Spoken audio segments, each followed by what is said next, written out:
sir. Well, I'm sorry for that, for your sake. I don't play accurately. Anyone can play accurately. But I play with a wonderful expression. As far as the piano is concerned, sentiment is my forte. I keep science for life. Yes, sir. And speaking of the science of life, have you bought the cucumber sandwiches cut for Lady Bradley? Yes, sir. Oh, by the way, Lady, I noticed from your book that on Thursday night, when Lord Shorman and Mr. Worthing were dining with me, 8 bottles of champagne are entered as having been consumed. Yes, sir. 8 bottles and a pint. Why is it that at a bachelor's establishment, the servants invariably drink the champagne? I ask merely for information. I attribute it to the superior quality of the wines, sir. I've often observed that in married households, the champagne is rarely of the first-rate brand. My twin brother, who works for Mr. Worthing, would agree with me. Good heavens! Is marriage so demoralizing as that? I believe it is a pleasant institution, sir. I have very little experience with it myself. I've only been married once, and that was due to a misunderstanding between myself and a young person. I don't know that I'm much interested in your family life, Lane. No, sir, it's not a very interesting subject. I never think of it myself. Very natural, I am sure. That will do, Lane. Thank you. Thank you, sir. Lane's views on marriage seem somewhat lax. Really, if the lower orders don't send us a good example, what on earth is the use of them? They seem as a class to have absolutely no sense of moral responsibility. Mr. Ernest Worthing.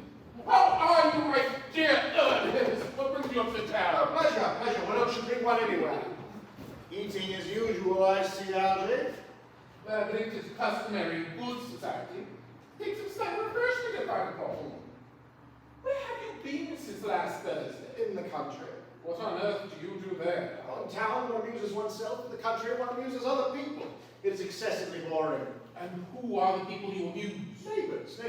Oh, what nice neighbours in your part of Shropshire. Perfectly horrid. Never speak to one of them. How immensely you must amuse them. By the way, Shropshire's your county, is it not? Oh yes, Shropshire, of course. What's all this? What are these teacups? And why these cucumber sandwiches? Why such reckless extravagance in one so young? Who's coming to tea? Oh, merely Aunt Augusta and Gwendolyn. Oh, how terribly delightful.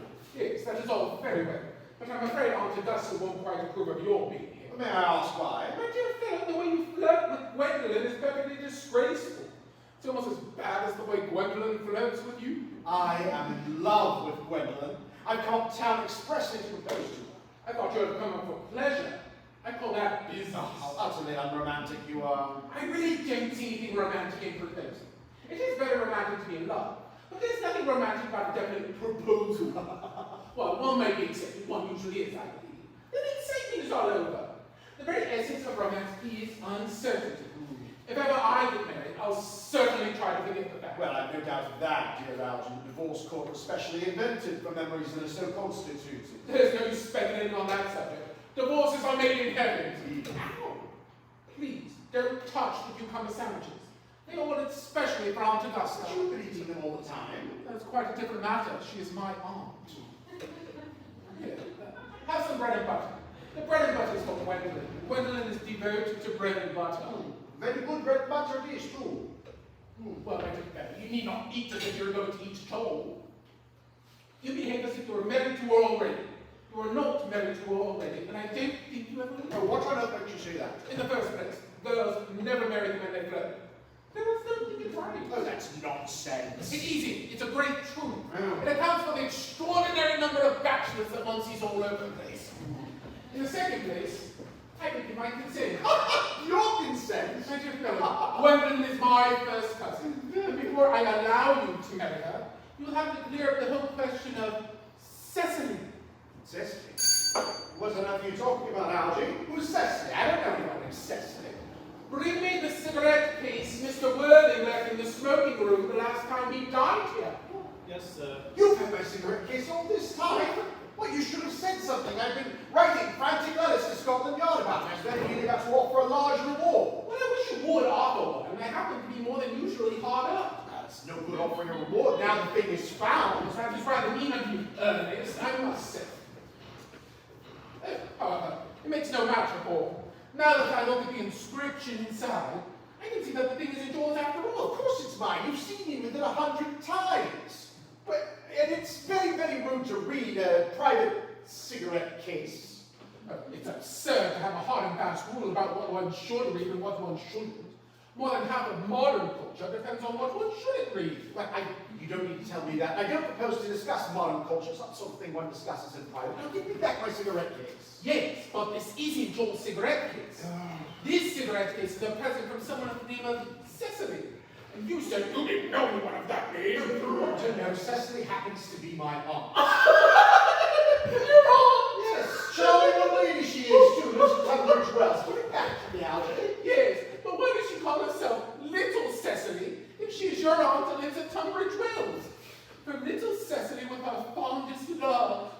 Well, my dear fellow, what on earth is there in that? Some aunts are tall, some aunts are not tall. Seems to me to be a matter that an aunt ought to be able to decide for herself. You seem to think that every aunt ought to be exactly like your aunt. It's absurd. Now, please, give me back my cigarette case. Yes, yes. But why does your aunt call you her uncle? From little Cecily with her fondest love to her dear Uncle Jack. There's no objection, I admit, to an aunt being a small aunt. But why an aunt, no matter what her size may be, should call her own nephew her uncle? I can't quite make out. Besides, your name isn't Jack at all, it is Ernest. Is it Ernest? It's Jack. Oh, you've always told me it was Ernest. I introduced you to everyone as Ernest. You answer to the name of Ernest. You look as if your name was Ernest. You are the most earnest-looking person I ever saw in my life. It's perfectly absurd you're saying your name isn't Ernest. It's on your cards. Here is one of them. Mr. Ernest Worthing, B4, Yalbury. I'll keep this as proof your name is Ernest. If ever you attempt to deny it to me, or to Gwendolyn, or to anyone else. Well, my name is Ernest in town and Jack in the country. I was given the cigarette case in the country. Yes, but that does not account for the fact that your small Aunt Cecily, who lives at Tunbridge Wells, calls you her dear uncle. Come, old boy, you're much better have a thing out at once. Oh, Algie, you talk just like a dentist. You know, it's very vulgar to talk like a dentist when one isn't a dentist. It creates a false impression.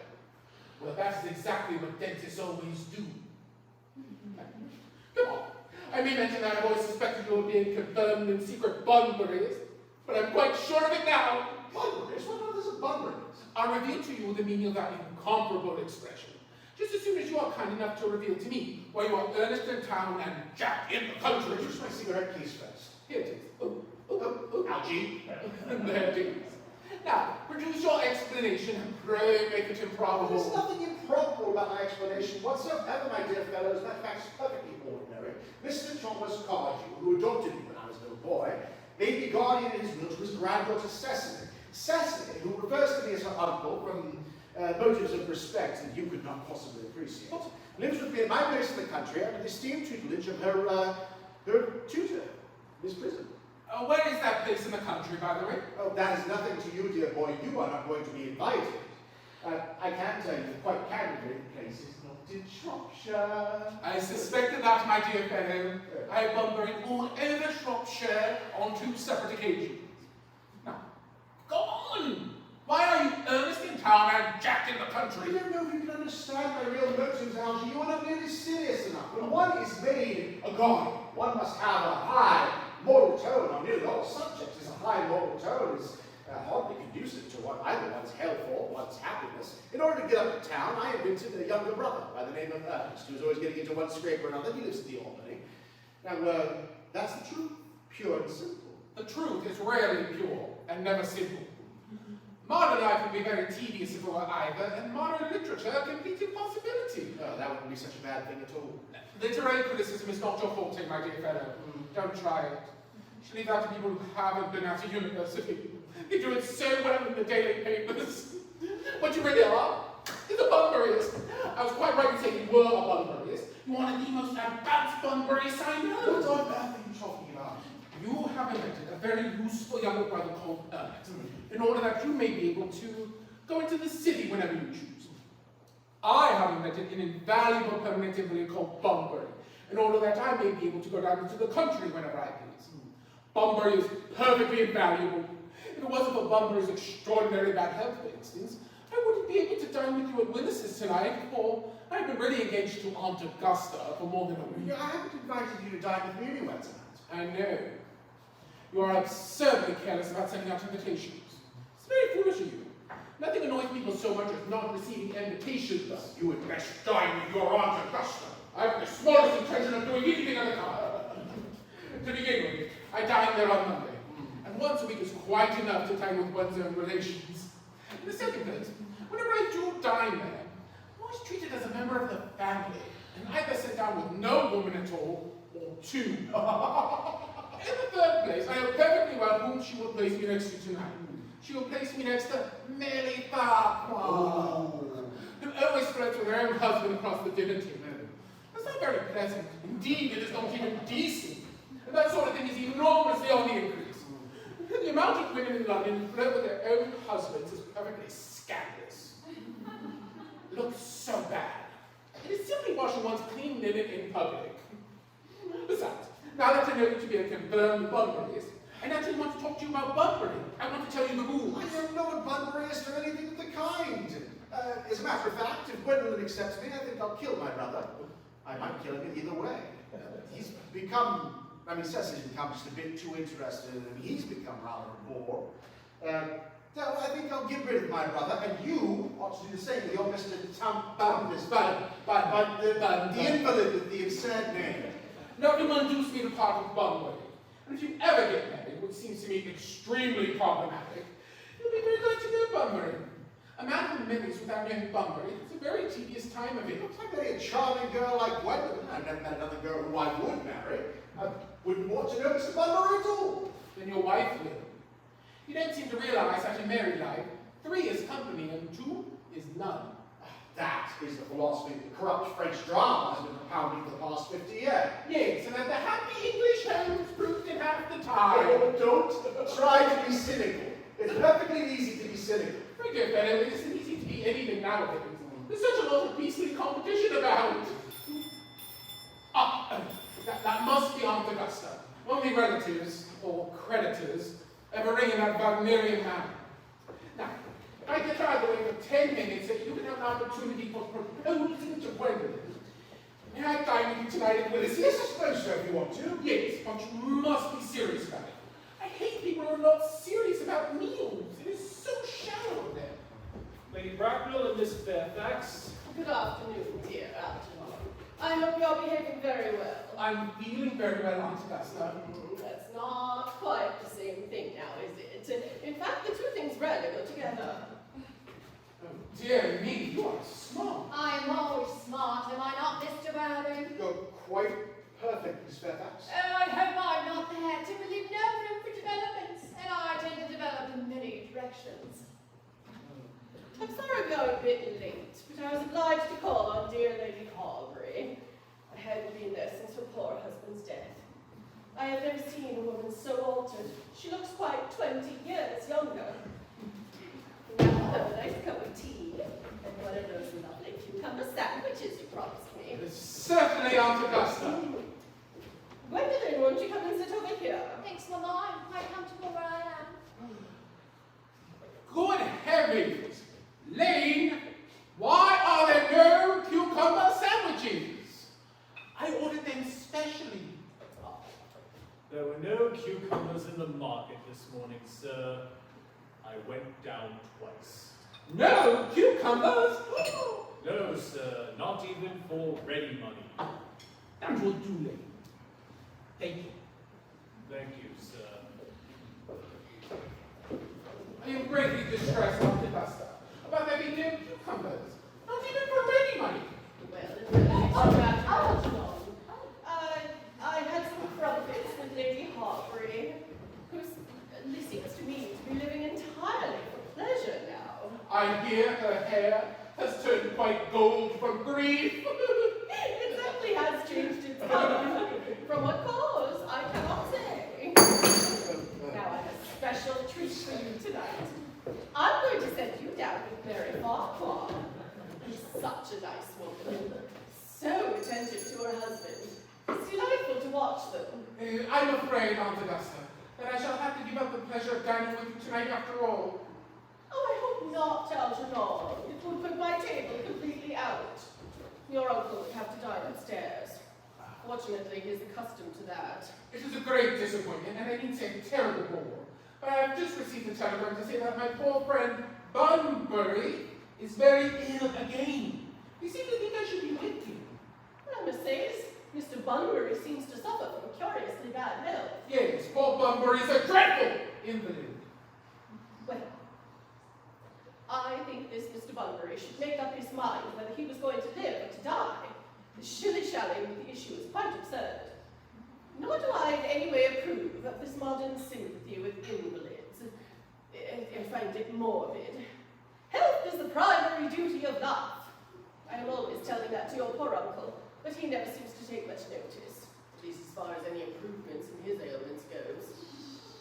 But I would be much obliged if you would ask Mr. Bunbury from me not to have a relapse on Saturday, for I rely on you to arrange my music for me. It's my last reception, and one wants something that will inspire conversation, especially at the end of the season when practically everyone is saying practically everything they have to say, which in most cases was probably not much. I'll speak to Bunbury, Aunt Augusta, if he is still conscious. And I can assure you he'll be all right by Saturday. Of course, the music is a great difficulty. You see, if one plays good music, people don't listen. And if one plays bad music, people don't talk. But on another program I've drawn out, if you'll kindly come into the next room for a moment. Thank you, Algernon. I'm sure the program will be delightful after a few expurgations. French songs I simply cannot allow. Everyone seems to think they are improper, which makes them look shocked, which is vulgar, or laugh, which is worse. But German sounds a thoroughly respectable language, and indeed I think it is so. Gwendolen, you will accompany me. Certainly, Mama. Charming day, isn't it, Miss Fairfax? Hey, don't talk to me about the weather, Mr. Worthing. Whenever people talk to me about the weather, I'm always quite certain that they mean something else. And that makes me so nervous. I do mean something else. I thought so.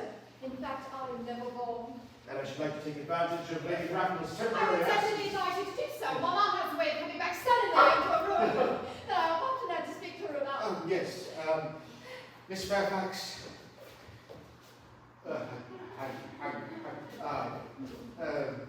Ever since I met you, I have admired you more than any girl I have ever met since I met you.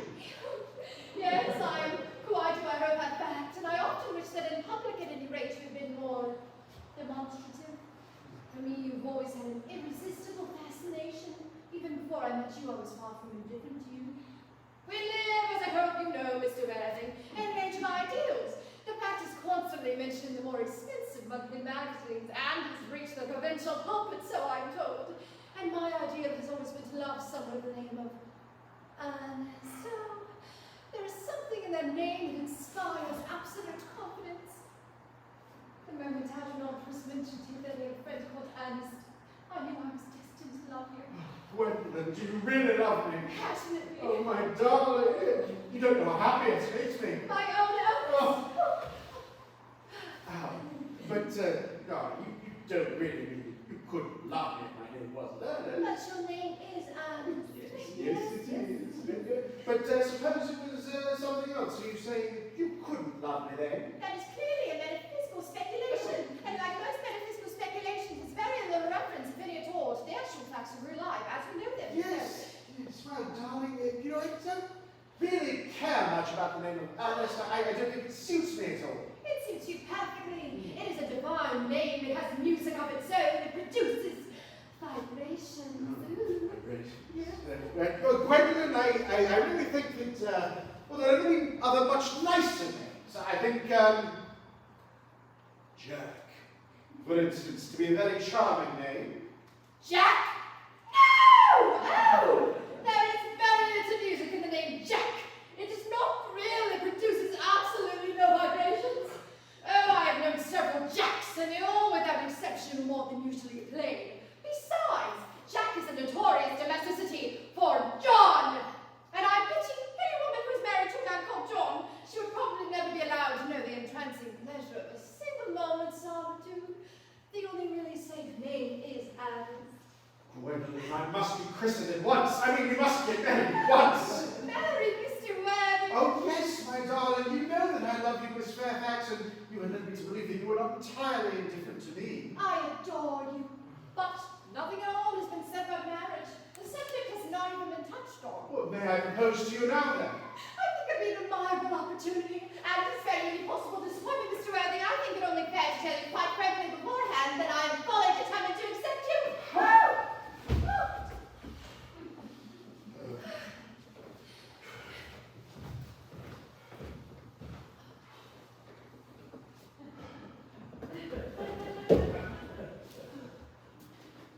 Gwendolyn! Gwendolyn! Gwendolyn! Yes, Mr. Worthing, what have you got to say to me? Well, you know what I've got to say to you. Yes, but you do not say it. Gwendolyn, will you marry me? Of course I will, darling. How long have you been about it? I'm afraid you have had very little experience in how to propose. Well, my own darling, I've never found anyone else to love in this world but you. Yes, but men often propose in practice. I know my brother Gerald does. All my girlfriends tell me so. Oh, what wonderfully blue eyes you have, Ernest. They are quite blue. I hope you will always look at me just like that. Especially when there are other people present. Mr. Worthing, rise, sir, from this semi-recumbent position. Oh. Most indecorous. Mama, I must beg you to retire. This is no place for you. Besides, Mr. Worthing is not quite finished yet. Finished? What, may I ask? I'm engaged to Mr. Worthing, Mama. You are not engaged to anyone.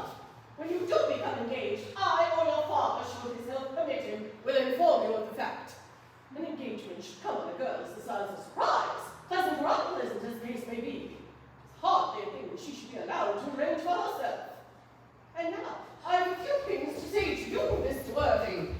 While I am doing so, you, Gwendolyn, will wait for me below in the carriage. In the carriage, Gwendolyn!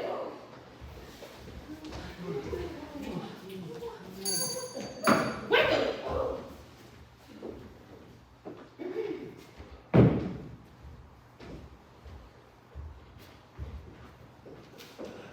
You may take a seat, Mr. Worthing. Thank you, Lady Bracknell. I prefer standing. I feel bound to inform you that you are not on my list of eligible young men, although I share the same list as the dear Duchess of Bolton. We work together, in fact. But I am prepared to enter your name should your answers be what a rarely affectionate mother requires. Do you smoke? Yes. Yes, I must admit I smoke. I am pleased to hear it. A man should have an occupation of some kind. Now, there are far too many young men, idle young men in London as it is. You see. How old are you? 35. Oh, that's a reasonable age to get married at. I think that a man who is about to be married should know either everything or nothing. Which do you know?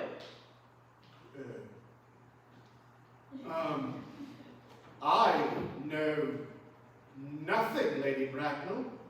Oh, I am happy to hear that. I do not approve of anything that tampers with the natural ignorance. Ignorance is like a delicate, exotic fruit. Touch it and the bloom is gone. This whole theory of modern education is radically unsound. Fortunately, in England at any rate, it has no effect whatsoever, especially among the upper classes. If it did, it would likely lead to acts of violence in Grosvenor Square. What is your income? Between 7,000 and 8,000 a year. In land or investments? In investments, chiefly. Oh, I'm very pleased to hear that.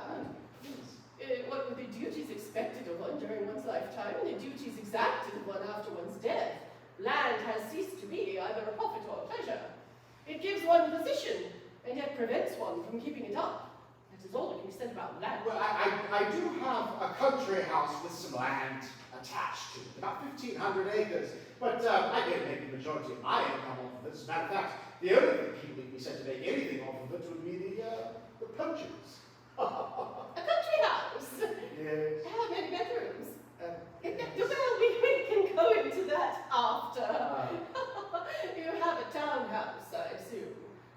A simple country, unspoiled girl like Gwendolyn could hardly be expected to live in the country. Well, I have a house in Belgrave Square. It's locked by the year to Lady Bloxham, but I can get it back whenever I want it at 6 months' notice. Lady Bloxham? I don't think I know her. Oh, she doesn't get out very much. She's rather advanced in years. Oh, well, nowadays that is no guarantee of respectability and character. Yes. What number in Belgrave Square? 149. Oh. The unfashionable side. Well, that can soon be altered, I suppose. Well, which, the fashionable side? Both, if necessary, I presume. What are your politics? Oh, politics? Labour Unionist. Oh, they count as Tories. Oh. They dine with us. Well, they come in the evening, at any rate. Now on to minor matters. Are your parents living? I'm afraid I've lost both my parents. To lose one parent could be seen as a misfortune. To lose both of them strikes one as carelessness. What was your father? I assume he was a man of some wealth. Was he born in what the radical papers call the purple of commerce, or did he rise from the ranks of the aristocracy? I don't really know, Lady Bracknell.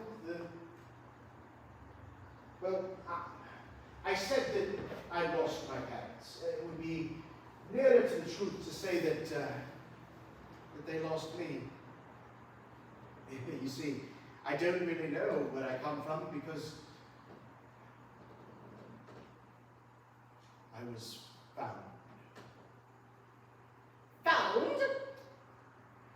Yes, a charitable old gentleman by the name of Mr. Thomas Cardew found me. He named me Worthing because he had a first-class ticket for Worthing in his pocket at the time. Worthing is a seaside resort. It's in Sussex. And where did this charitable gentleman who had his first-class ticket to a seaside resort find you? In a handbag. A handbag. A handbag.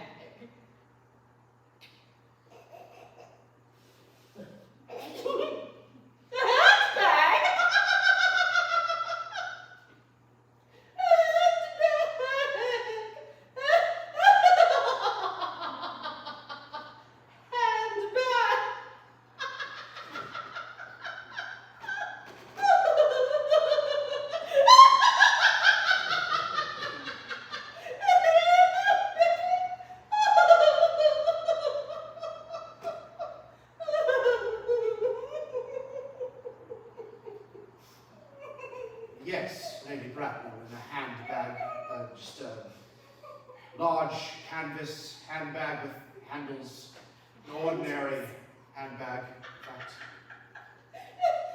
What locality did this Mr. James, Thomas Cardew, find this ordinary handbag? In the cloakroom at Victoria Station, given to him in mistake for his own. The cloakroom at Victoria Station? Yes.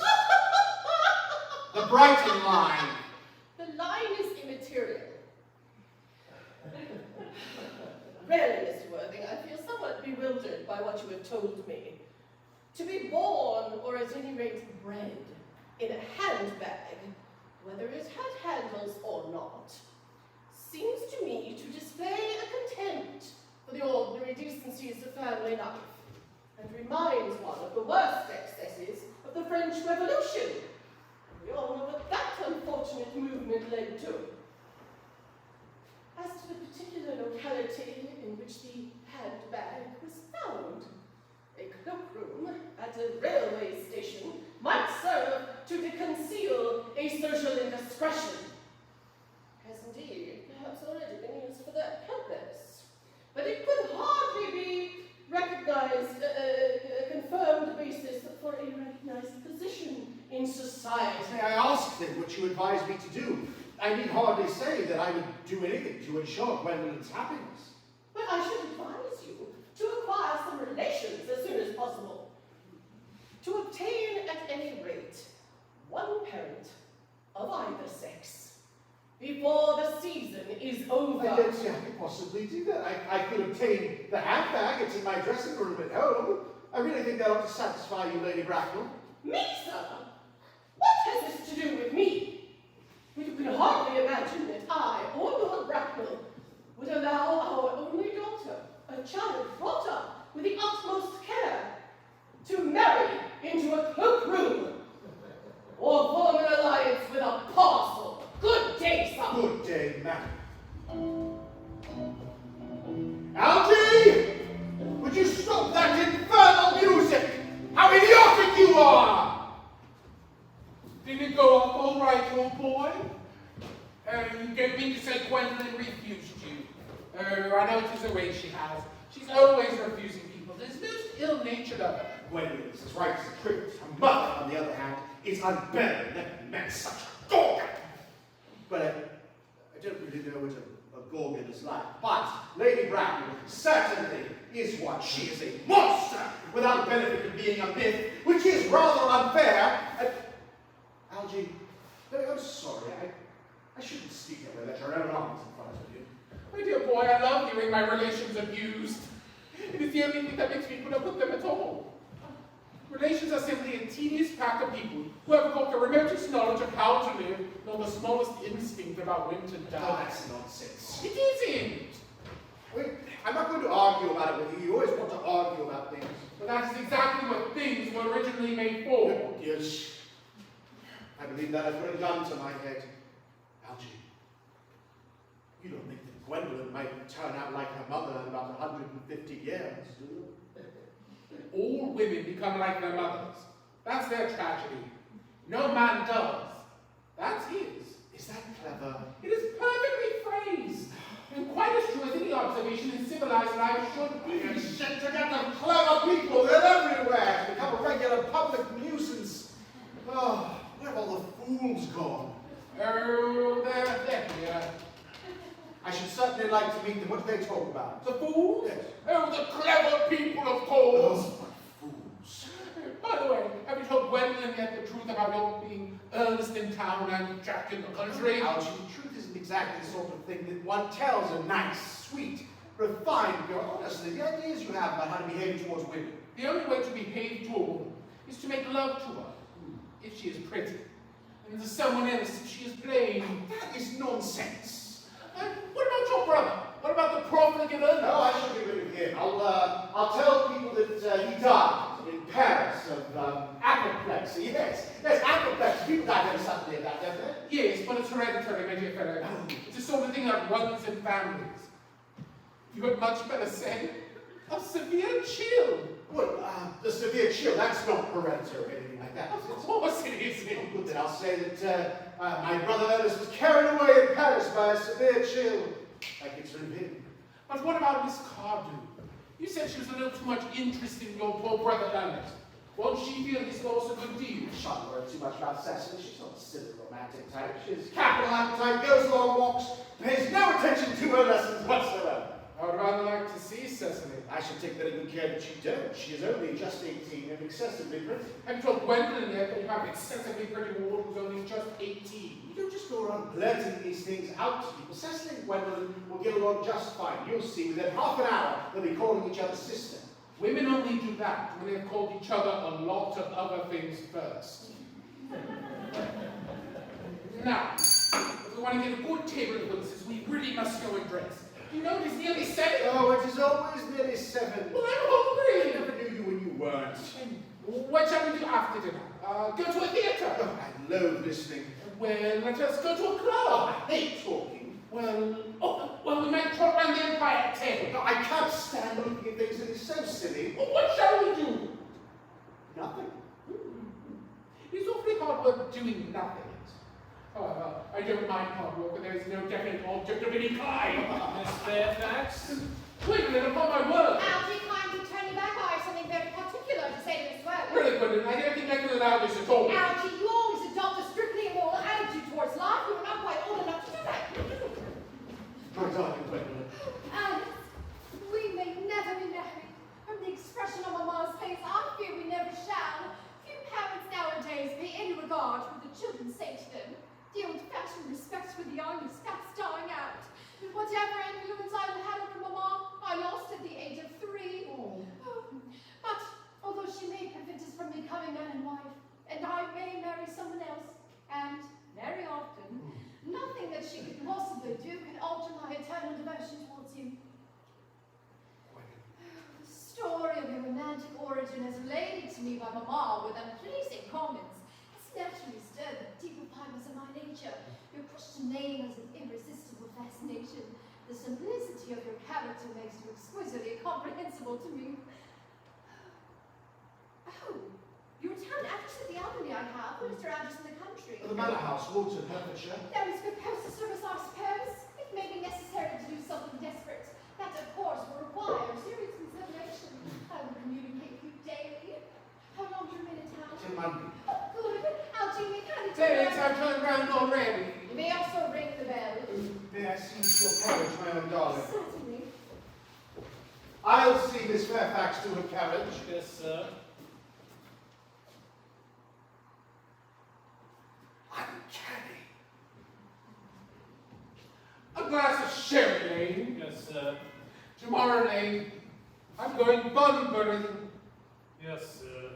I shall probably not be back till Monday. You can put up my dress clothes, my smoking jacket, and all the Bunbury suits. Yes, sir. Tomorrow will be a fine day, Lane. It never is, sir. What a perfect pessimist you are, Lane. I do my best to give satisfaction. Oh, what a sensible, intellectual girl. The only girl I ever cared for in my entire life. What is so amusing? Oh, I'm just a little anxious about poor Bunbury, that's all. Oh, your friend Bunbury is going to get you to a terrible scrape one of these days. I love scrapes. They're the only things that are never serious. Oh, that's nonsense. Algy, you never talk anything but nonsense. No one ever does.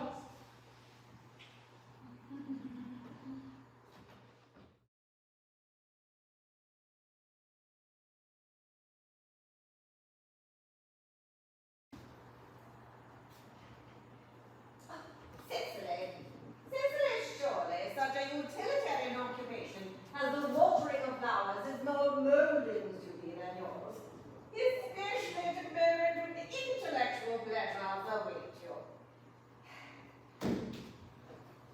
Your German grammar is on the table. Pray open it to page 15. We will repeat yesterday's lesson. But I don't like German. It isn't at all a becoming language. Besides, I know it perfectly well that I looked quite plain after my German lesson. Child, you know how anxious your guardian is that you should improve yourself in every way. He laid particular stress on your German as he was leaving for town yesterday. Indeed, he always lays stress on your German when he leaves for town. Oh, Uncle Jack is so very serious. Sometimes I think he is so serious it cannot be quite well. And your guardian enjoys the best of health, and the gravity of his demeanor is especially to be commended in one as comparatively young as he is. I know no one with a higher sense of duty or responsibility. I suppose that's often why he looks a little bored when we are together. Cicely, I am surprised at you. Mr. Worthing's life is full of trouble. I know merriment and triviality would be out of place in his conversation.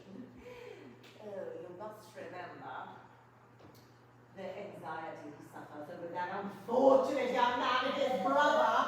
Oh, I wish Uncle Jack would allow that unfortunate young man, his brother, to come down here sometimes. We might have good influence over him, Miss Prism. I'm sure that you certainly would. You know German and geology and things of that kind.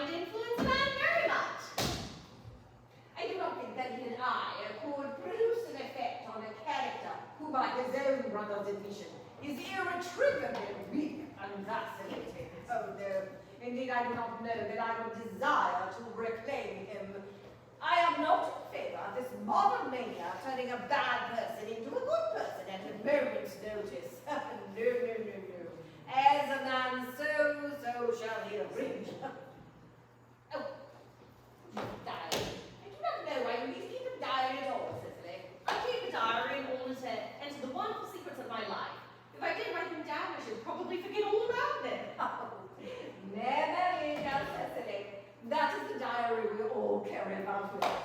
Yes, but it chronicles the things that couldn't have happened and could never have happened. Why, I believe that memory is responsible for nearly all the 3-volume novels that Molly sent us. Do not speak slightingly of the 3-volume novel. I wrote one myself in the earlier days. Did you read Miss Prism? How wonderfully clever of you. I hope it did not end happily. I don't like novels that end happily. They depress me so much. Well, the good ended happily, the bad unhappily. That is what fiction means. I suppose, but it seems terribly unfair. Was your novel ever published? Oh, unfortunately, the manuscript was abandoned, and I mean in the sense of lost or mislaid. Oh, these speculations are profitless. We all have Oh, child. but I see dear Dr. Charles looking over the garden. Dr. Charles.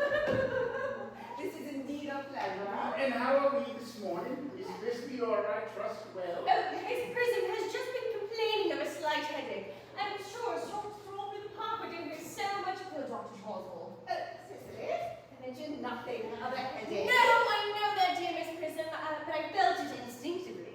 Indeed, I was thinking about that and not my German lesson when the rector came in. I hope, Cecily, you're not inattentive. I'm afraid I am. Well, now that is strange. Were I fortunate enough to be Miss Prism's pupil, I should hang upon her lips. I spoke metaphorically. My metaphor was drawn from bees. I suppose Mr. Worthing has not returned from town yet? No, we do not expect him until Monday afternoon. That's right. He usually likes to spend his Sundays in London. He's not one of those whose sole aim is enjoyment, as by all accounts that most unfortunate young man, his brother, seems to be. But I must not disturb Egelia and her pupil any longer. Egelia? My name is Letitia, dear doctor. A classical allusion, merely, drawn from pagan authors. I shall see both, no doubt, and even some of them. Oh, you did not. I just want to take a stroll with you. I find I do have a headache, after all, and a walk might do it good. With pleasure, Miss Prism, with pleasure. We might go as far as the schools and back. Oh, that would be delightful. Oh, you will read your political economy in my absence. The chapter on the fall of the rupee, you may omit. It is somewhat too sensational. Even his metallic problems have that melodramatic side. Oh, horrid political economy, horrid geology, and horrid German. Mr. Ernest Worthing has just driven over from the station. His wife is studying. Mr. Ernest Worthing, B4 Albany W. Uncle Jack's brother. Did you let him know Miss Worthing is in town? Yes, miss. He seemed very disappointed. I did mention that you and Miss Prism were in the garden. He seemed quite anxious to speak to you personally. Pray ask Mr. Ernest Worthing to come here. I suppose you had better talk to the housekeeper about a room for him. Yes, miss.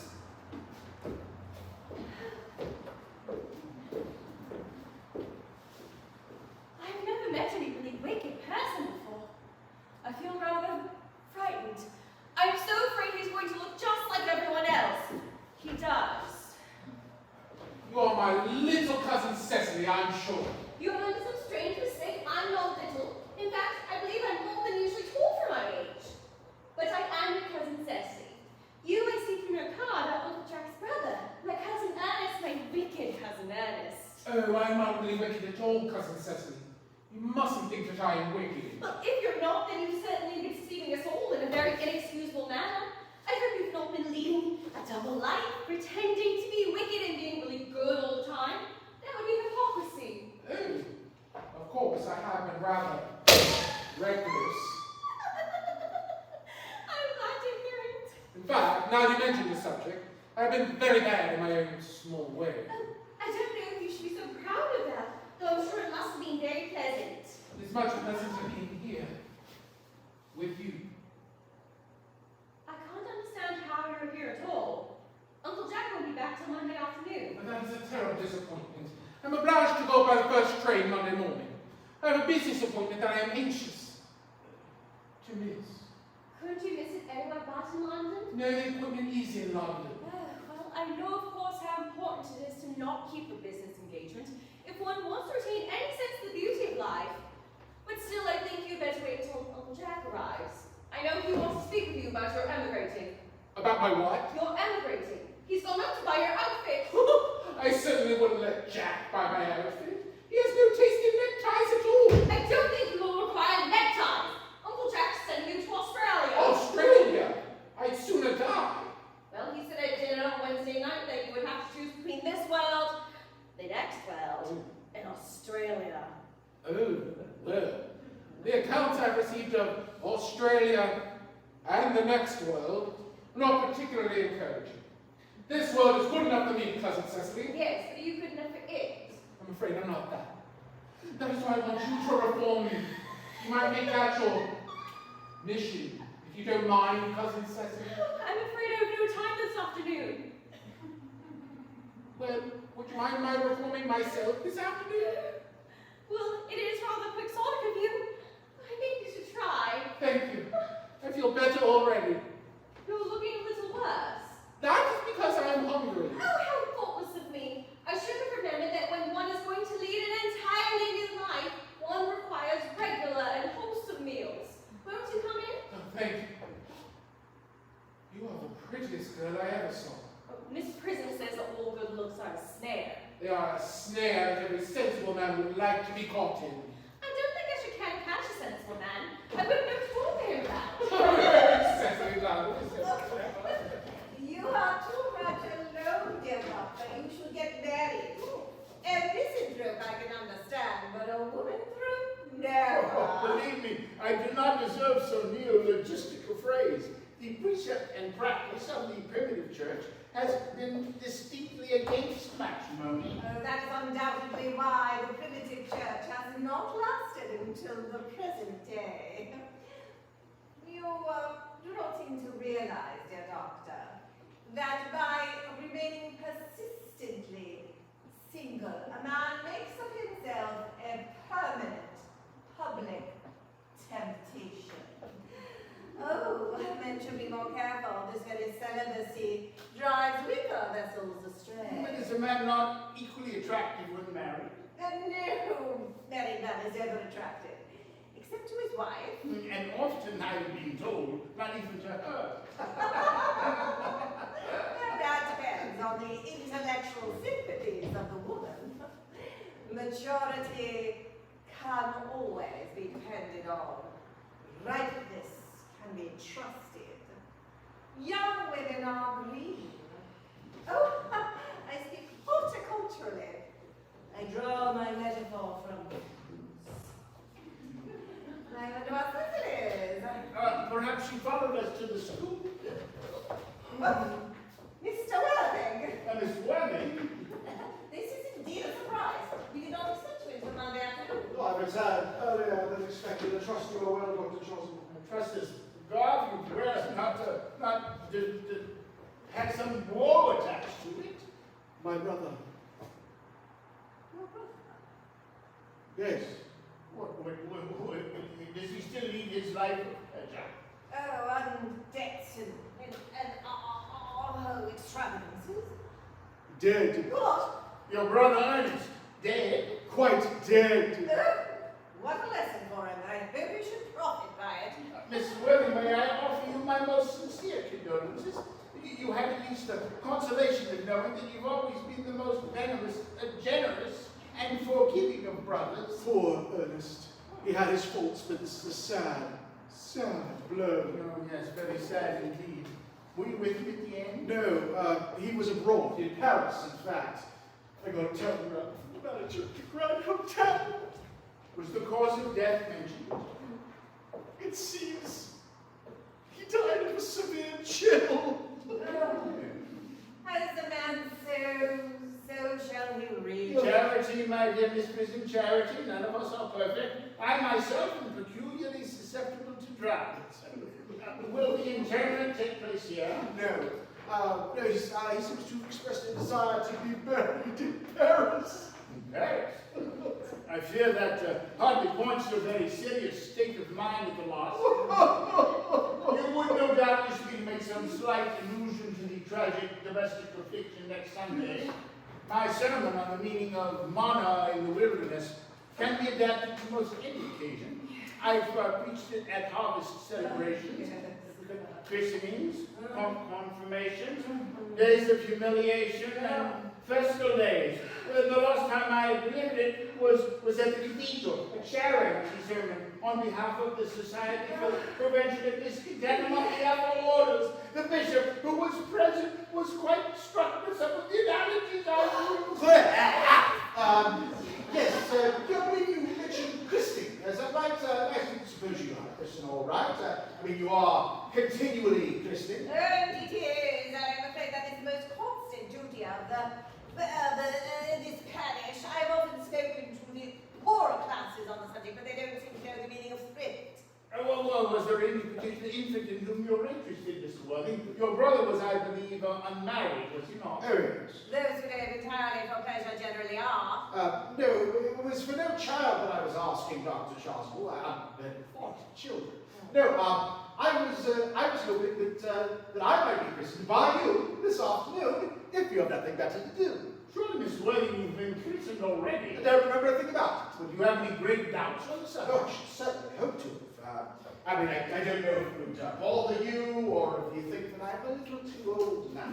No, not at all. The sprinkling and indeed the immersion of adults is a quite canonical practice. Immersion? But you need have no apprehension. Sprinkling is all that's really necessary. Indeed, I think advisable. However, it's so changeable. At what hour would you wish for the ceremony to take place? Oh, I thought to chop around about 5, if that was all right with you.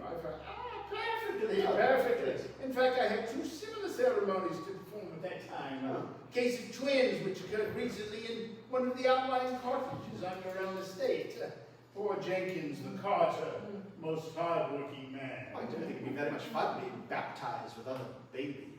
Seems rather childish. Perhaps I'll come round about 5:30. How would that do?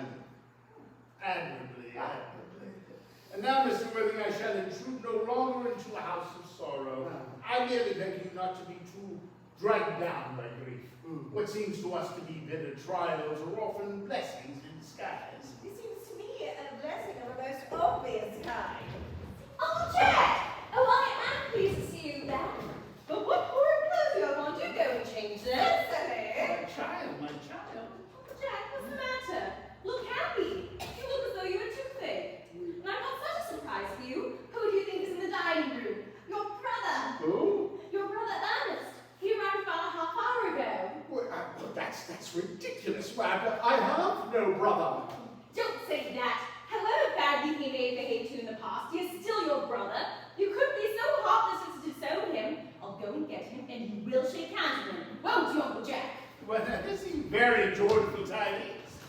Well, after we had all resigned ourselves to his loss, his sudden return seems to me just very distressing. My brother is in the dining room. It's absurd. I don't know what it means.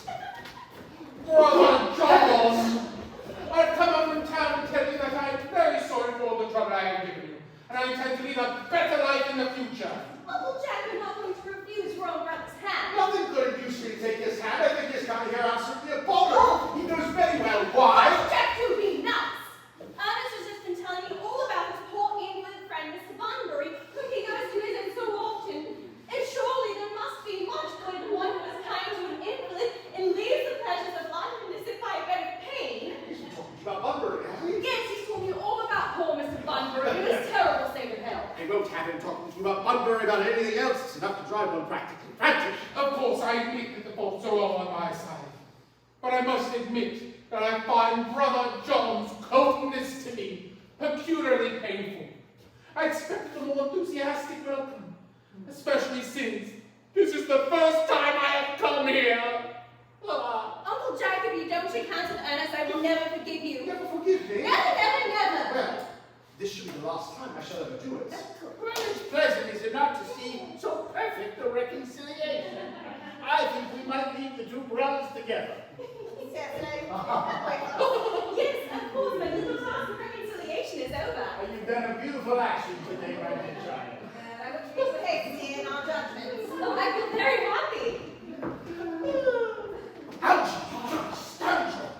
I don't have any Bunbury here. You put me out of this place. I put Mr. Ernest's things in the room next to yours, sir. I suppose that's all right. What? Mr. Ernest's luggage, sir. I've unpacked it and put it in the room next to your own. His luggage. Yes, sir. 3 portmanteaus, a dressing case, 2 hat boxes, and a luncheon basket. I'm afraid I can't stay within a week this time. Merriman, call the dog got. Mr. Ernest has been called back to town rather unexpectedly. Yes, sir. You're right. It's uncanny. Isn't it though? It is. What a fearful liar you are, Jack. I've not been called back to town at all. Oh, yes, you have. Oh. I haven't heard anyone call me. Oh, it's your duty. It's your duty as a gentleman that calls you. My duty as a gentleman has never interfered with my pleasures in the smallest degree. Quite understand that. Well, Cecily is a darling. Don't you dare speak of Miss Cardew that way. I don't like it. Well, I don't like your clothes. You look perfectly ridiculous in them. Why don't you go and change? It is perfectly childish to be in deep mourning for a man who is actually staying with you for a whole week in your house as a guest. I call it grotesque. You are not staying in my house for a week as a guest, or as anything else. You are catching your 4-5 back to town. Oh, I won't leave you so long as you are in mourning. It would be most unfriendly. If I were in mourning, you would stay with me, I suppose. I would think it most unkind if you didn't. If I change my clothes, will you go? Yes, if you're not too long. I never saw anyone take so long to dress with such little result. Well, at least I am not always overdressed as you are. If I'm occasionally a little overdressed, I always make up for it by always being immensely overeducated. Vanity is ridiculous. Your conduct is outrageous. Your presence in my garden, utterly absurd. Oh. Now, I wish you a pleasant journey back to town. You've got to take the 4-5. Your Bunburying, as you call it, has not been a great success for you here. I think it has been a great success. I am in love with Cecily. That is everything. But I must see her before I go. Make arrangements for another Bunbury. Ah, there she is. Oh, I merely came back to water the roses. I thought you were with Uncle Jack. He's gone to order the dog cart for me. Oh, is he taking you for a nice drive? He's going to send me away. Have you got to part? I'm afraid so. It is a very painful parting. It is always painful to part from people one has known for a very brief space of time.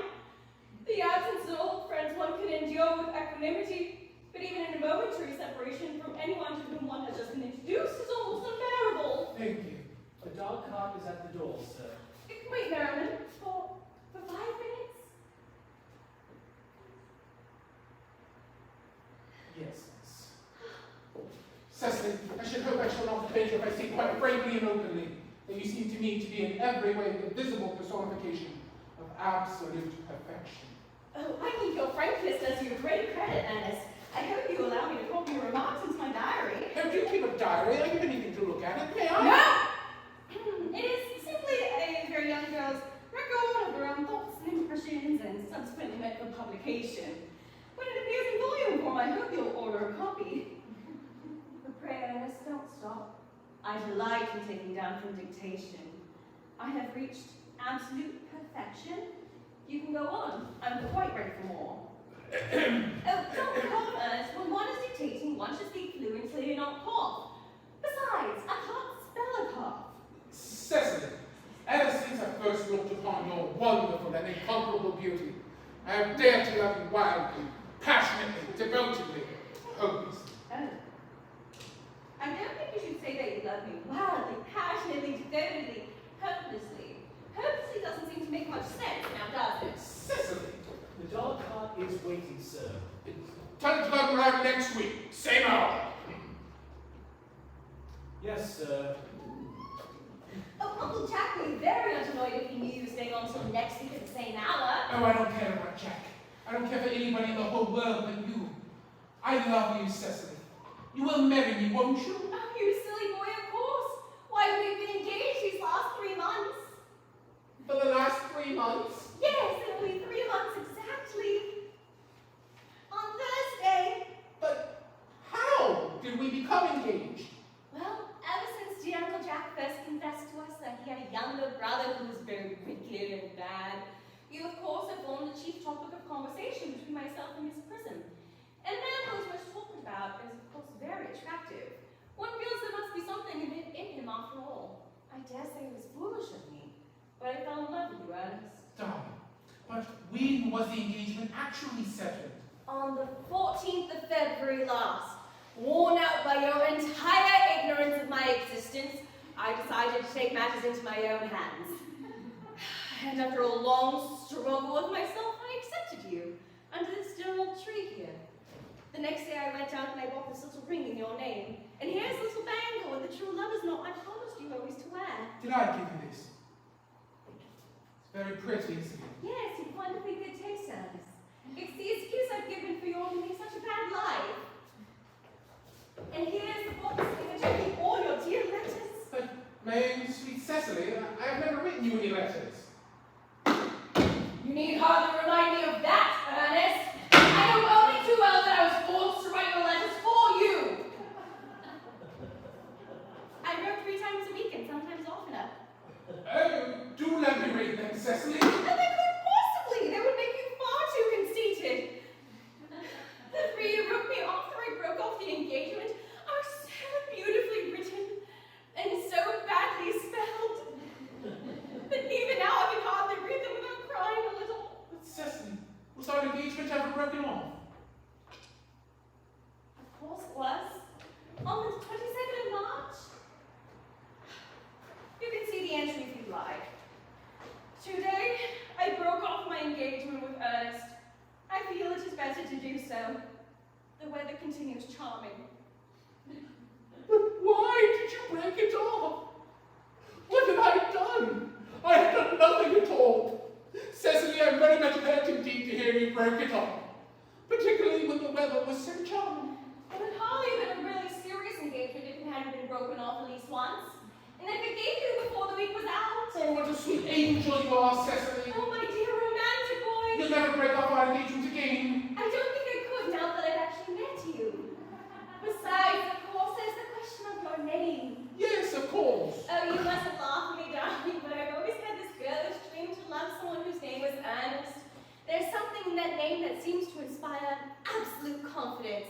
I pity any poor married woman whose husband is not called Ernest. Well, my sweet child, do you mean to say you could not love me if I had some other name? But what name? Oh, any name you like.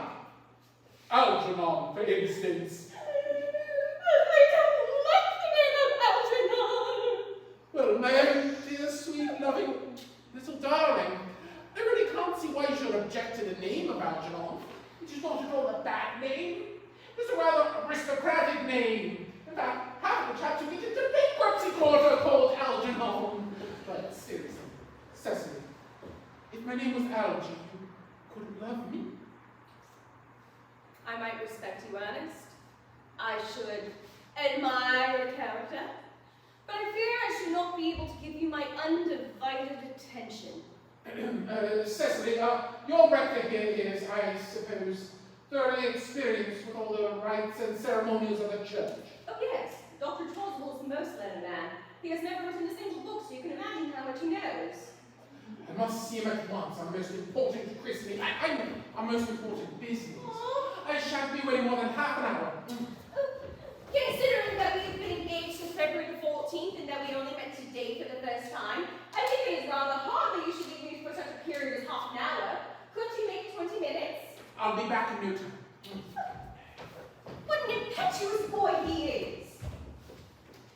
list his proposal in my diary.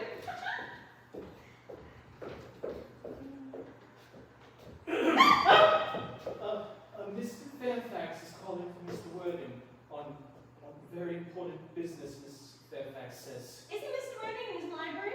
Mr. Worthing went in the direction of the rectory some time ago. Oh. Well, pray ask the lady to come out here.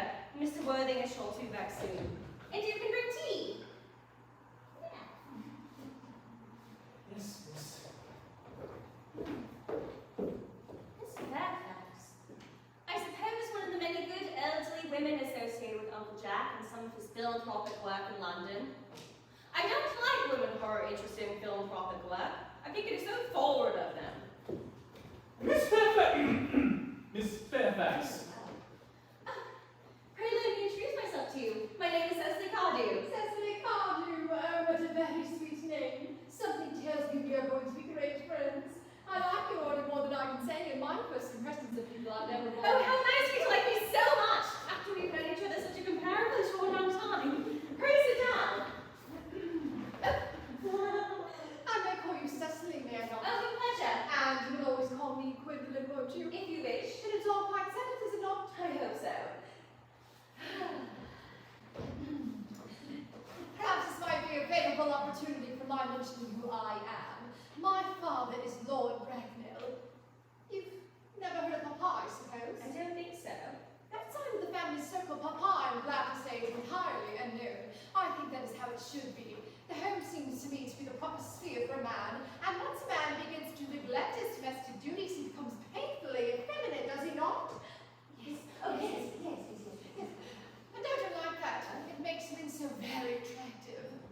Cecily, Mama, whose views on education are remarkably strict, has brought me up to be extremely short-sighted. So do you mind my looking at you through my glass? Oh, not at all, Gwendolyn. I'm very fond of being looked at. You are here on a short visit, I suppose? Oh, no. I live here. Really? Yes. Your mother, no doubt, is some female relative of advanced years society also. Oh, no. I have no mother, nor in fact any relations. My dear guardian, with the assistance of Miss Prism, has the arduous task of looking after me. Your guardian? Yes, I'm Mr. Worthing's ward. Oh, it is strange he never mentioned to me that he had a ward. How very secretive of him. He was more interesting hourly. I'm not sure, however, that this news inspires me with feelings of unmixed life. I am very fond of you, Cecily. I've liked you ever since I met you. But I am bound to state, now that I know that you're Mr. Worthing's ward, I cannot help expressing a wish you were, well, just a little older than you seem to be, and not quite so very alluring in appearance. In fact, if I may speak candidly. Pray do. I feel that whenever one has anything unpleasant to say, one should always be quite candid. Well, to speak with perfect candor, Cecily, I wish that you were fully 42, and more than usually plain for your age. Ernest has a strong, upright nature. He's the very soul of truth and honor. Disloyalty would be impossible to him as deception. But even men of the noblest possible moral character are extremely susceptible to the influence of the physical charms of others. Martyr, no less than ancient history, supplies us with the most painful examples of I refer to. If it were not so, indeed, history would be quite agreeable.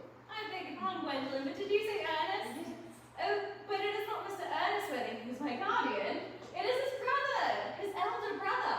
Oh, he never mentioned to me that he had a brother. I'm sorry to say they've not been on good terms for a long time. Oh, that accounts for it. And now that I think of it, I have never heard any man mention his brother. The subject seems to be distasteful to most men. Oh, Cecily, you have lifted a load from my mind. I was growing almost anxious. Oh, it would have been terrible if Cloud had come across a friendship like ours, would it not? Of course, you are quite certain it is not Mr. Ernest Worthing who is your guardian. Oh, quite sure. In fact, I'm going to be his.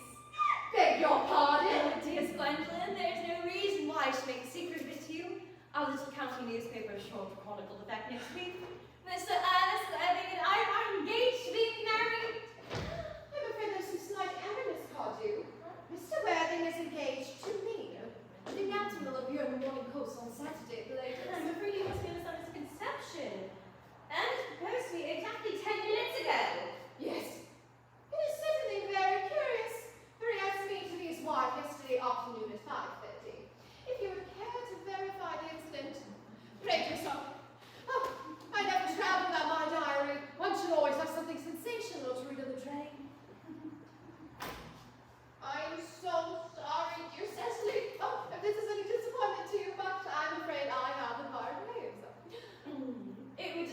you more than I can tell you, dear Gwendolyn. If it causes you any mental or physical anguish, but I feel bound to point out that since Anna's proposed to you, he's clearly changed his mind. If the poor fellow's been entrapped into any foolish plans, I shall consider it my duty to rescue him at once, and with a firm hand. Whatever unfortunate entanglement my dear boy may have got into, I will never reproach him with it after we are married. Do you allude to me, Miss Cardew, as an entanglement? You are presumptuous. On an occasion of this kind, it becomes more than moral duty to speak one's mind. It becomes a pleasure. You suggest this man next night trapped us into an engagement? How dare you! This is no time for wearing the shallow mask of manners. When I see a spade, I call it a spade. I'm glad to say I've never worked in a garden. It is obvious that a social spheres have been widely different. Shall I make tea here as usual, miss? Yes, as usual. There are many interesting walks in the vicinity, Miss Cardew. Oh, yes, a great many. From among the tops of hills quite close by, one can see 5 counties. 5 counties. Oh, I don't think I should like that. I hate crowds. I suppose that is why you live in town. Quite a well-kept garden, this is, Miss Cardew. Thank you, Miss Fairfax. I had no idea there were any flowers in the country. Flowers are as common here, Miss Fairfax, as people are in London. Personally, I cannot understand how anybody manages to exist in the country, if anybody who anybody does. The country always bores me to death. Oh, this is what the newspapers are calling agricultural depression, is it not? I believe that aristocracy are suffering from it very much at present. It is almost an epidemic amongst them, I have been told. May I offer you some tea, Miss Fairfax? Oh, thank you. Detestable girl, but I require tea. Sugar? No, thank you. Sugar's not fashionable anymore.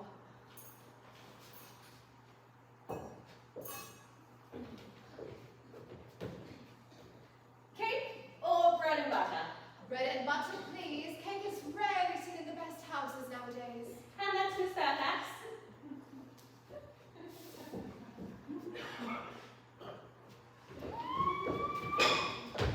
You have filled my tea with lumps of sugar, and though I must distinctly ask you for bread and butter, you have given me cake. Oh, I am known for the gentleness of my disposition and the extraordinary sweetness of my nature.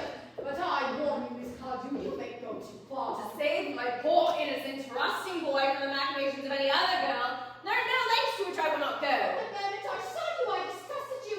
I felt you were false and deceitful. I am never deceived in such manners. My first impressions of people are invariably right. It seems to me, Miss Fairfax, that I'm trespassing on your valuable time. No doubt you have many other calls of a similar character to make in the neighborhood. Oh, Alice, my own Alice. What? Gwendolyn, darling.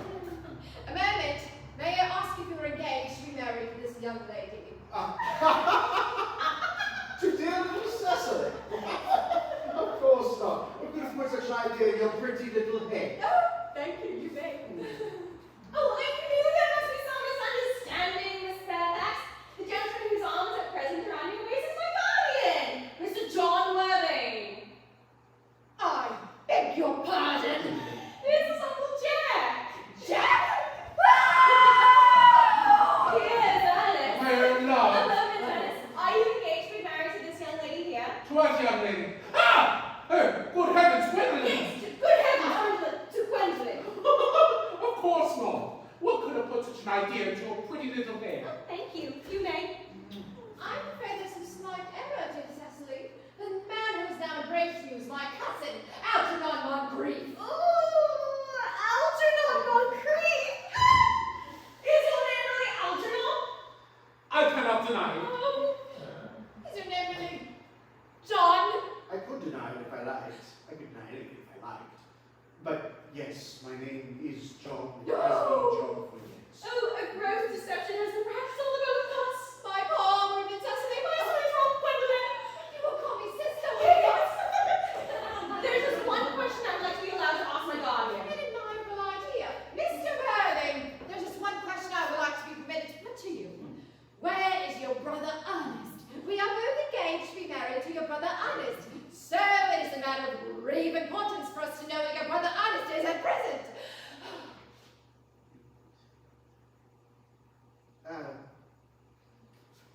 Gwen, Cecily, it is a very painful thing for me to be forced to speak the truth. It is a position I have never been reduced to before in my life. That's hardly experienced in the matter, but the truth is, I have no brother, Ernest. I have no brother at all. Never had a brother. I have no intention of ever having one. No brother at all? Had you never had a brother of any kind? Never, not even of any kind. I'm afraid it's quite clear, dear Cecily, that neither of us is engaged to be married to anyone. It is not a very pleasant position for a young girl suddenly to find herself in, is it? Let us go into the house. They will hardly venture to come after us there. No, men are so cowardly, aren't they? I suppose this wretched business is what you call bunbury. Yes, and a perfectly wonderful bunbury it is. The most wonderful bunbury I ever had in my life. You've no right whatsoever to bunbury here. Oh, that's absurd. One has a right to bunbury anywhere one chooses. Very serious bunburyist knows that. Serious bunburies, good heavens. But one must be serious about something if one wants to have any amusement in life. I happen to be serious about bunbury. What on earth you are serious about, you haven't got the remotest idea. About everything I should fancy. You have such an absolutely trivial nature. Well, the only small satisfaction that I can take from this whole wretched affair is that your friend Mr. Bunbury is quite exploded. You will be able to go running off to the country whenever you get the mind to, Algie, and a very good thing, too. Your brother is a little off colour, isn't he, dear Jack? You won't be able to disappear to London quite so frequently as your wicked custom was. And not a bad thing either. As to your conduct towards Miss Cardew, you're taking in of a sweet, innocent, naive girl I find absolutely inexcusable, to say nothing of the fact that she is my ward. I can see no possible defence at all, for you're deceiving a brilliant, clever, thoroughly respectable young lady like Miss Fairfax, to say nothing of the fact that she is my cousin. I wanted to be engaged to Gwendolyn, that is all. I love her. Well, I simply want to be engaged to Cecily, that is all. I adore her. Well, I hardly think there's much chance of your marrying Miss Cardew. I don't think there's much likelihood, Jack, of you and Miss Fairfax being united. Oh, well, that's no business of yours. If it was my business, I wouldn't talk about it.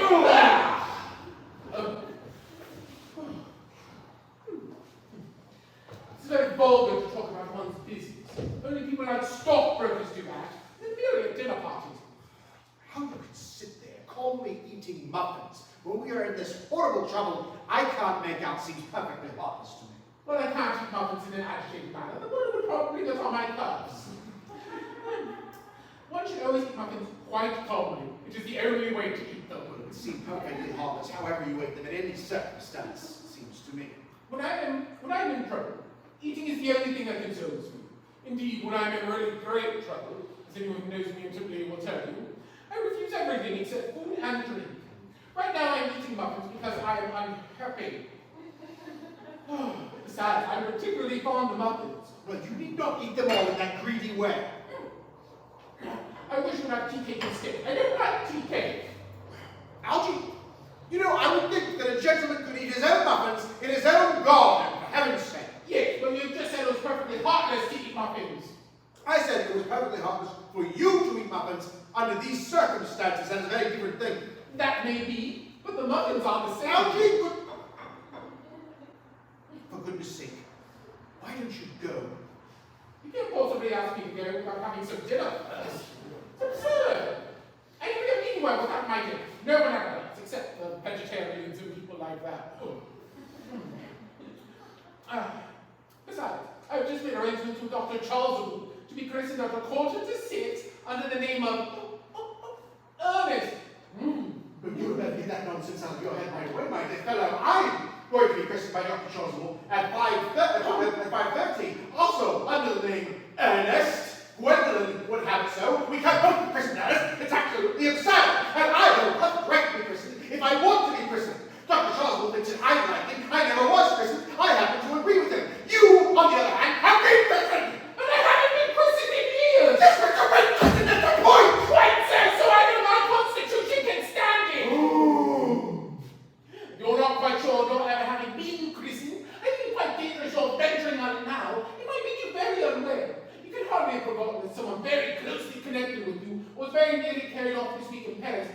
severe chill. You said severe chill wasn't hereditary. It used to be, I know, but I dare say it is now.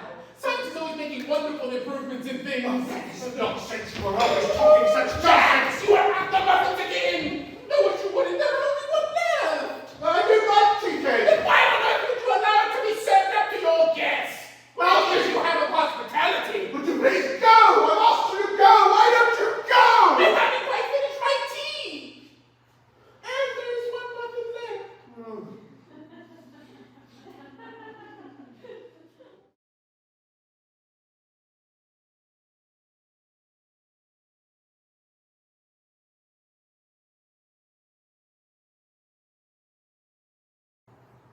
The fact that they did not follow us at once into the house, as anybody else would have done, seems to me to show that they have some sense of shape left. They're eating muffins. That looks like repentance. They don't seem to notice us at all. Couldn't you cough? But I haven't a cough. They're looking at us. What effrontery. They're approaching. How very forward of them. Let us preserve a dignified silence. Certainly. It is the only thing to do now. I am the very model of a moderated gentleman. I am a British Dignified silence seems to produce an unpleasant A effect. most distasteful one. But we will not be the first to speak. Certainly not. Mr. Worthing. Oh, Mr. Worthing, there's something very particular I would like to ask you. Oh, Winston, your common sense is invaluable. Mr. Moncrief, kindly answer the following question. Why do you pretend to be my guardian's brother? In order that I might have an opportunity of meeting you. That certainly seems a satisfactory explanation, does it not? Yes, dear, if you can believe him. I don't. But that does not affect the wonderful beauty of his answer. True. In matters of grave important style, nonsense is the final thing. Mr. Bergen, what explanation can you offer to me for pretending to have a brother? Was it in order that you might have an opportunity of coming up to town to see me as often as possible? Can you doubt it, Miss Fairfax? I have grave doubts upon the subject, but I intend to crush them. This is not the time for German skepticism. Their explanations appear to be quite satisfactory, especially Mr. Worthing's. That seems to me to have a stamp of truth upon it. Oh, I am more than content with what Mr. Moncrief said. His voice alone inspires absolute credulity. So you think you shall forgive him? Yes. I mean, no. True. I have almost forgotten there are principles at stake that one cannot surrender. Which one of us should tell them the task is not a pleasant one? Well, could we not both speak at the same time? An excellent idea. I nearly always speak at the same time as other people. Will you take the time from me? Oh, certainly.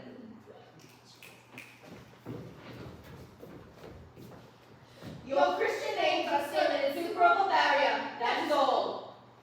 Our Christian names, is that all? But we are going to be christened this afternoon. For my sake, you're prepared for this terrible thing. I am. To please me, you are ready to face this fearful ordeal. I am. How absurd to talk about the equality of the sexes where questions of self-sacrifice are concerned. Men are infinitely beyond us. We are. Oh, they have moments of physical courage of which we women know absolutely nothing. Darling. Darling. Lady Bracknell!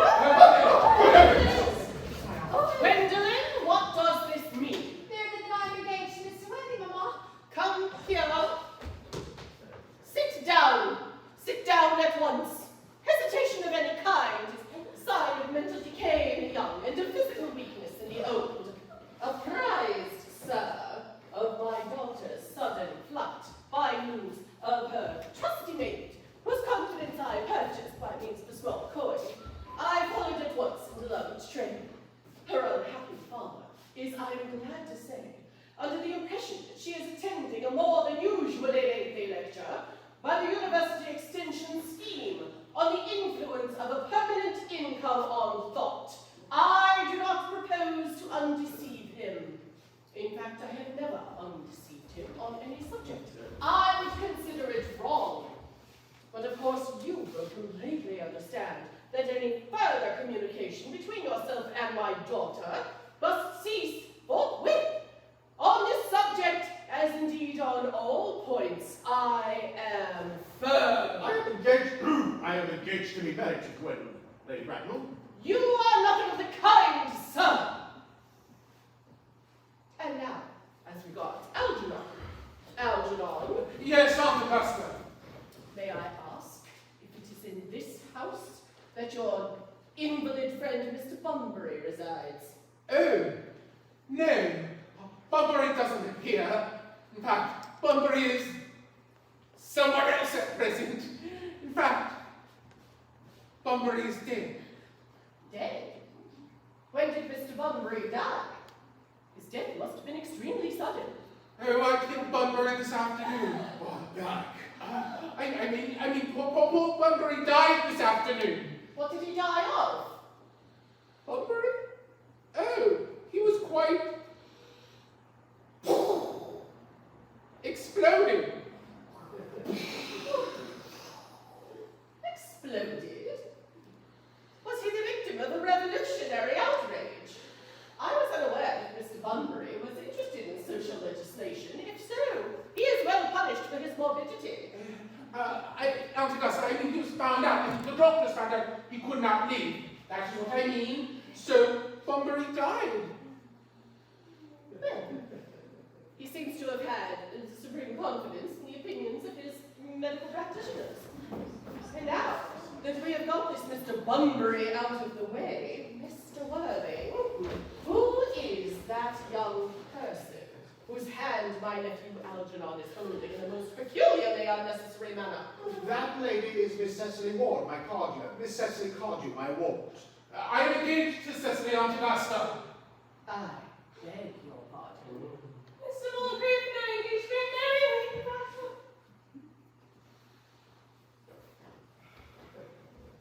I am unaware if there is anything particularly unusual about this particular part of Hertfordshire, but the number of engagements that seem to go on is substantially higher than the average that statistics would lay down for our guidance. I think some preliminary inquiry on my part would not be out of place. Mr. Worthing, is Miss Cardew at all really connected with any of the larger railway stations in London? I merely ask for information. You see, until yesterday, I was unaware that there were any families or persons whose origin was a terminus. Miss Cardew is the granddaughter of the late Mr. Thomas Cardew of 149 Belbridge Square, SW, Jervis Park, Dorking, Surrey, and the Sporran, Fifeshire, NB. That sounds not unsatisfactory. 3 addresses always inspire confidence. But what proof have I of their authenticity? I've preserved all the court guides of the period, Lady Bracknell. They're open to your inspection. I've known strange errors to occur in that publication. Miss Cardew's family solicitors are Mrs. Markby, and Markby. Oh, Markby, and Markby, well, a firm of the very highest position in their profession. Indeed, I am told that one of the Mr. Markbys is occasionally seen at dinner parties, and thus far I am satisfied. It's very kind of you, Lady Bracknell. You'll also be pleased to know that I've kept records of Miss Cardew's certificates of birth, baptism, whooping cough, registration, vaccination, confirmation, and the measles, both the German and the English flies. Ah, a life crowded with incident, I see. And yet somewhat too exciting for a young girl. Indeed, I am unapproving of premature experiences. Gwendolyn, we must make our ready for our departure. Oh, as a matter of form, Mr. Worthing, I suppose I should ask, does Miss Cardew have any little fortune? Only about £130,000 in the funds, that is all. Goodbye, Lady Bracknell. So pleased to have seen you. A moment, Mr. Worthing. £130,000, and in the funds. Well, Miss Cardew is certainly a most attractive young lady now that I get to look at her. Come here, sweet child. Here. Come here. Pretty child. Your dress is sadly simple, and your hair is almost as nature might have left it. Well, we can alter that soon. A thoroughly experienced French maid would work wonders in a very short space of time. Why, I recommended one to the young lady Lansing, and in 3 months her own husband didn't recognize And her. after 6 months, nobody knew her. Kindly turn around, sweet child.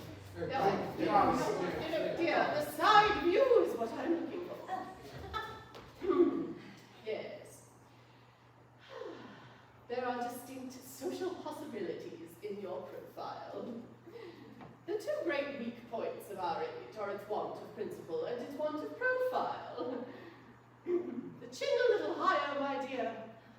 Style largely depends on the way the chin is worn. They are worn very high this year. Algernon, Yes, Aunt Augusta. there are distinct social possibilities in Miss Cordier's profile. Cecily's the sweetest, dearest, prettiest girl in the whole world. And I don't care tuppence about social possibilities. Never speak ill of society, Algernon. Only those who can't get into it do that. Now, Cecily, I should inform you that Algernon has nothing but his debts to depend on. But, indeed, I do not approve of mercenary marriages. When I married Lord Bracknell, I had no fortune of any kind, but I did not let that stop me. Well, I suppose I must give my consent. Thank you, Aunt Augusta. You may kiss me, Cecily, Thank you, Lady Bracknell. and you may address me as Aunt Augusta for the future. Thank you, Aunt Augusta. Well, I think this marriage had better occur quite soon. Thank you, Aunt Augusta.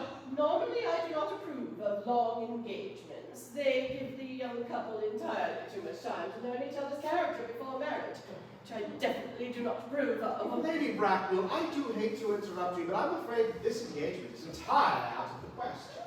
As I discard you strongly, she cannot become engaged without my consent until she comes legally of age, and that consent I absolutely decline to give. On what grounds, may I ask? Why, Algernon is a thoroughly, I may say ostentatiously, eligible young man. He has nothing but looks everything. What more can one desire? Well, I do hate to speak ill of your own nephew in front of you, Lady Bracknell, but I have grave doubts about his moral character. Oh, I suspect him of being untrue. Untruthful? My nephew, Algernon? Impossible. He is an Oxonian. I feel that there could be little doubt about the matter, Lady Bracknell. This afternoon, when I was temporarily away in London on an important question of romance, he gained access to my home by false pretense of being my brother. And according to my butler, he under an assumed name, he drank a pint bottle of my Perrier Jouet Brut 89, a wine that I had been specially reserving for myself. Continuing his disgraceful deception, over the course of the afternoon, he succeeded in alienating the affections of my only ward. He subsequently stated he had devoured every single muffin. Now, what makes his conduct all the more harmless is he knew that I had no brother, and that I never had a brother, and that I had no intention whatsoever of ever having a brother. I told him so myself yesterday afternoon. No, he didn't.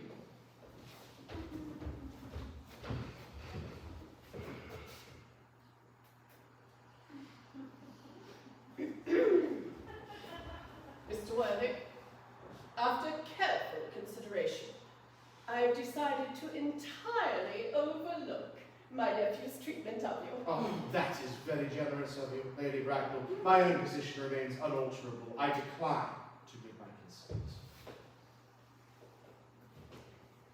Come here, sweet child. How old are you? Well, I am only 18, but I always commit to 20 when I go to evening parties. Oh, you are quite right to make some slight alteration.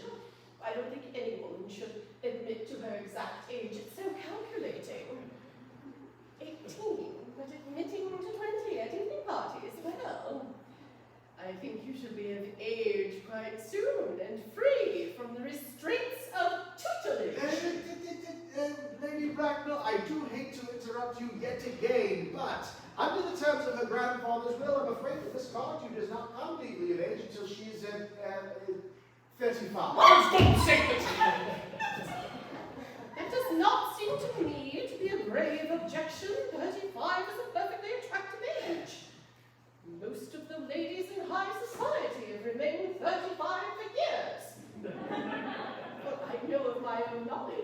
Lady Dumbledore is a case in point. Why, she's been 35 ever since she attained the age of 40, and that was many years ago now. So I think that our dear Cecily would be still more attractive at the age you mentioned than she is now. There would be a large accumulation of property. Could you wait for me till I was 35? Of course I could. You know I could. Yes, I know. I felt it instinctively. But I couldn't wait all that time. Hate waiting even 5 minutes for anyone. It always makes me rather cross. I'm not punctual myself, I know, but I do like punctuality in others. And waiting even to be married is quite out of the question. And what is to be done, Cecily? I don't know, Mr. Moncrief. Mr. Worthing, as Miss Cardew states positively that she cannot wait until she is 35, a remark which I must say indicates a strong, impatient nature, I must beg of you to reconsider. But Lady Bracknell matters entirely within your own hands. The moment you consent to my marriage to Gwendolen, I shall consent to your nephew's alliance with my ward. Of course, you know that is out of the question. Well then, a passionate celibacy is all that awaits in the end. That is not the future that I have in mind for Gwendolen. Algernon, of course, can choose as he likes. Come, child, we have already missed 5, if not 6 trains. To miss any more would expose us to comment on the platform. Well, everything is quite ready for the christenings. Christening, sir? Is that not somewhat premature? Both of these gentlemen have expressed a desire for immediate baptism. At their age? The idea is grotesque and irreligious. I will not hear of it. Algernon, if Lord Bracknell knew this was the way you were wasting your time and money. Am I to understand there's to be no christenings at all this afternoon? Well, under the circumstances, it wouldn't appear to be of much value to either of us, Dr. Chasuble. I'm grieved to hear such sentiments from you, Mr. Worthing. They savor of the heretical views of the Anabaptist, views that I've completely refuted in 4 of my unpublished sermons. However, since your present mood seems to be one peculiarly secular, I shall return to the church at once. Indeed, I've just been informed by the pew opener that for the last hour and a half, Miss Prism has been waiting for me in the vestry. Miss Prism? Did I hear you mention Miss Prism? Yes, Lady Bracknell, I'm on my way to join her now. Pray allow me to detain you for a moment. Is this Miss Prism, a female of repellent aspect, at all in any way connected with education? Well, she's the most cultivated of ladies, and the very picture of delectable, respectability. What is obviously the same person. What position does she hold in your household? Madam, I'm a senator. Miss Prism, Lady Bracknell, has been for the last 3 years Miss Cardew's esteemed governess and valued companion. It is obviously the same person. Have her sent for at once. Oh, she approaches. She is live. I've been still to wait for you in the vestry, dear Captain. I have been there for an hour and 3/4. Prism! Come here, Prism. Prism, where is that baby? 34 years ago, Prism, you left Lord Bracknell's house in charge of a perambulator that contained a baby of the male sex. You never returned.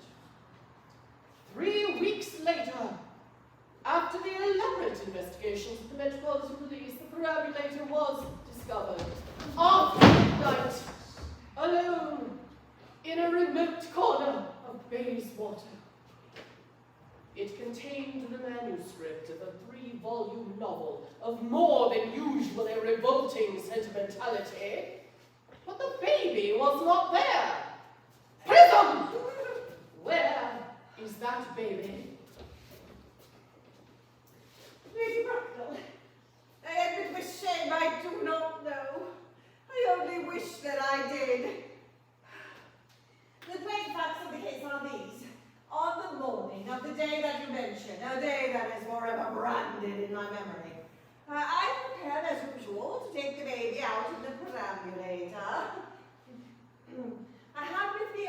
well, a rather old but capacious handbag into which I had intended to place a manuscript of a work of fiction I had written myself in unoccupied hours. But in a moment of mental abstraction, for which I shall never forgive myself, I placed the manuscript in the bassinet and the baby in the handbag. But where did you deposit the handbag? Do not ask me. Mrs. Prism, this is a very grave question for me. And please, I must insist that you tell me where you put the baby and the handbag. I left it in a cloakroom at one of the larger railway stations in London. Which railway station? Victoria, the Brighton line.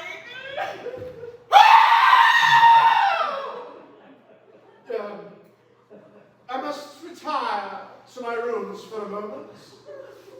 Gwendolyn, wait for me. If you are not too long, I will whip you all my life. Lady Bradford, what do you think this thing?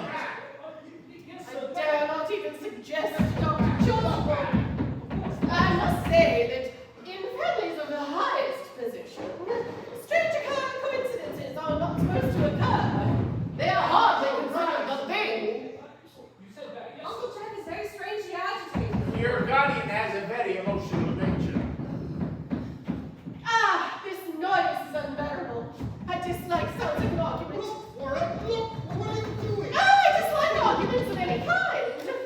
They are always vulgar and often convincing. It stopped now. That's a bag, you idiot! I said a bag! Oh, I wish you would just come to some conclusion. This suspense is terrible. I hope it will last. Miss Prism,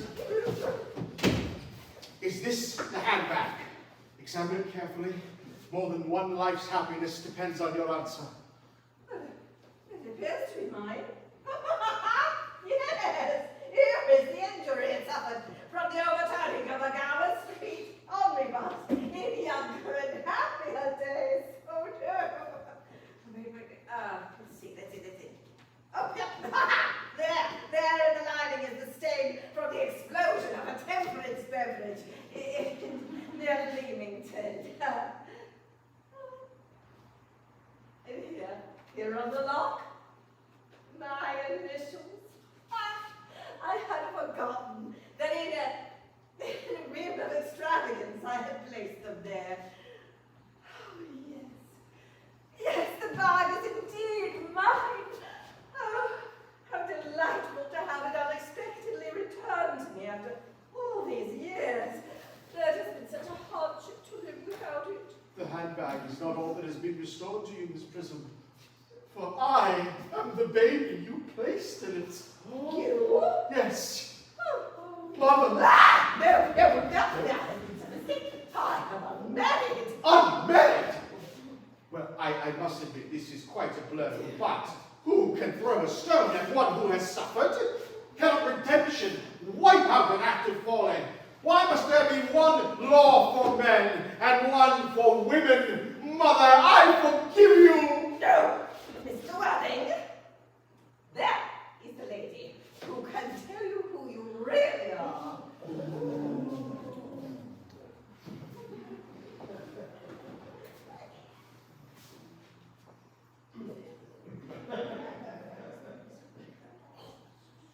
Lady Bracknell, you don't find me too inquisitive, would you mind telling me who I am? I'm afraid that the information I have to give you will not altogether please you. You are the son of my poor sister, Mrs. Moncrief, and therefore Algernon's elder brother. Algy's elder brother! I knew I had a brother! I told you I had a brother! Cicely, how could you have attempted that I had a brother? Dr. Chasuble, my unfortunate brother. Miss Prism, my unfortunate brother. Gwendolyn, my unfortunate brother. Oh, what you young scoundrel! You shall pay no more respect in the future. You've never treated me like a brother before all your life. Well, not till today, old boy, I admit. No, I've been out to practice.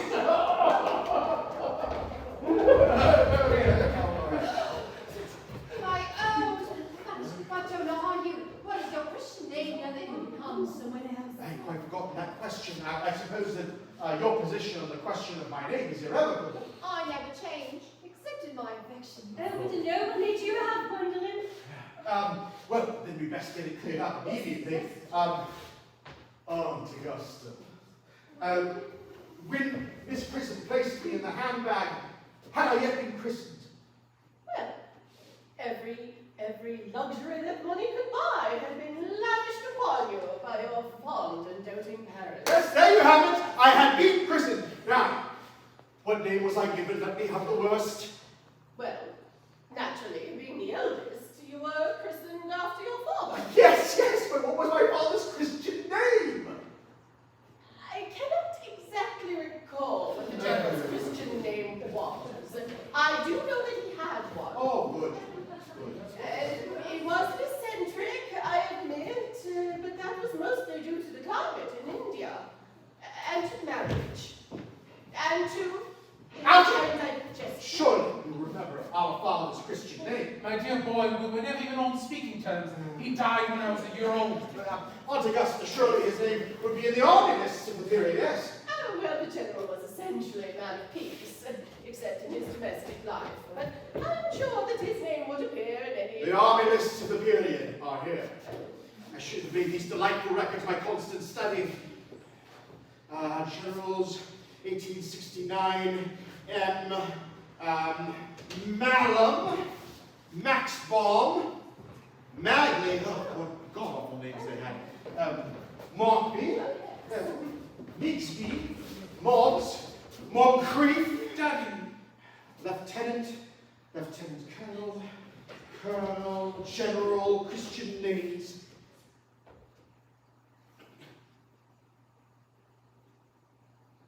Ernest John. My name is Ernest. Gwendolyn, I told you my name was Ernest. It is. In reality, it is Ernest. Yes, I remember now. His name was Ernest. I knew I had a reason for disliking that name. Ernest, my own Ernest. I felt from the first that you'd have no other name. My darling Gwendolyn. Oh, it is a terrible thing for a man to discover that his entire life he's been speaking the truth. Can you ever forgive me? I can, for I am sure that you are to change. Oh, my darling Gwendolyn. Oh, Letitia. Frederick at last. Cecily at last. Gwendolyn at last. My nephew, you seem to be displaying signs of triviality. Oh, on the contrary, Aunt Augusta, I have only just now learned the vital importance of being earnest.